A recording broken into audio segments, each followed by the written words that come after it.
क्या आपने हाल ही में ये सुना है, ट्रंप के 600 अरब डॉलर डूब गए और ये भी भारत के एक एक्शन से अमेरिका हिल गया। सुनने में ये बात काफी चौंकाने वाली लगती है, लेकिन सच्चाई इतनी सीधी नहीं है। सबसे पहले समझते हैं ये 600 अरब डॉलर आखिर हैं क्या।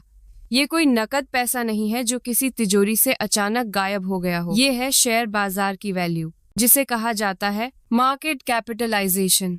जब किसी कंपनी के शेयर तेजी से गिरते हैं तो कागज पर अरबों डॉलर डूबे हुए दिखाई देते हैं, लेकिन इसका मतलब ये नहीं कि वो पैसा सीधे किसी की जेब से निकल गया। अब सवाल उठता है, इस पूरी कहानी में भारत कहाँ से आया। भारत ने हाल के वर्षों में कुछ ऐसे फैसले लिए जिन्होंने दुनिया का ध्यान खींचा। डिजिटल नियम सख्त हुए, विदेशी टेक कंपनियों पर नजर बढ़ी और राष्ट्रीय हित पहली प्राथमिकता बने।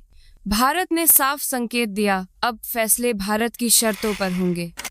यही बात कुछ अमेरिकी कंपनियों और निवेशकों को असहज करने लगी। लेकिन क्या भारत के इन कदमों से सीधे ट्रंप की कंपनियों को नुकसान हुआ? जवाब है सीधे नहीं, लेकिन असर पड़ा। जब वैश्विक राजनीति में अनिश्चितता बढ़ती है तो सबसे पहले डरता है निवेशक, और निवेशक का डर सीधा असर डालता है शेयर बाजार पर। ट्रंप से जुड़ी कंपनियां पहले से ही राजनीतिक माहौल पर काफी निर्भर थीं। जैसे ही कानूनी दबाव बढ़ा, चुनावी माहौल बदला और अंतर्राष्ट्रीय समीकरण बदले, शेयर गिरने लगे। इसी गिरावट को सोशल मीडिया ने 600 अरब डॉलर डूब गए कहकर पेश किया।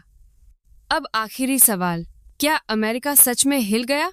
अमेरिका हिलता नहीं, लेकिन सतर्क जरूर हो जाता है, खास तौर पर तब जब भारत जैसा देश अपनी नीतियों पर मजबूती से खड़ा हो।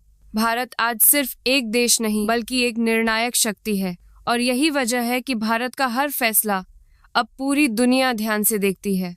निष्कर्ष साफ है, 600 अरब डॉलर एक हेडलाइन है, सच्चाई नहीं। और भारत का एक्शन किसी व्यक्ति के खिलाफ नहीं, बल्कि अपने भविष्य के लिए है। क्योंकि आज की दुनिया में ताकत शोर मचाने में नहीं, सच को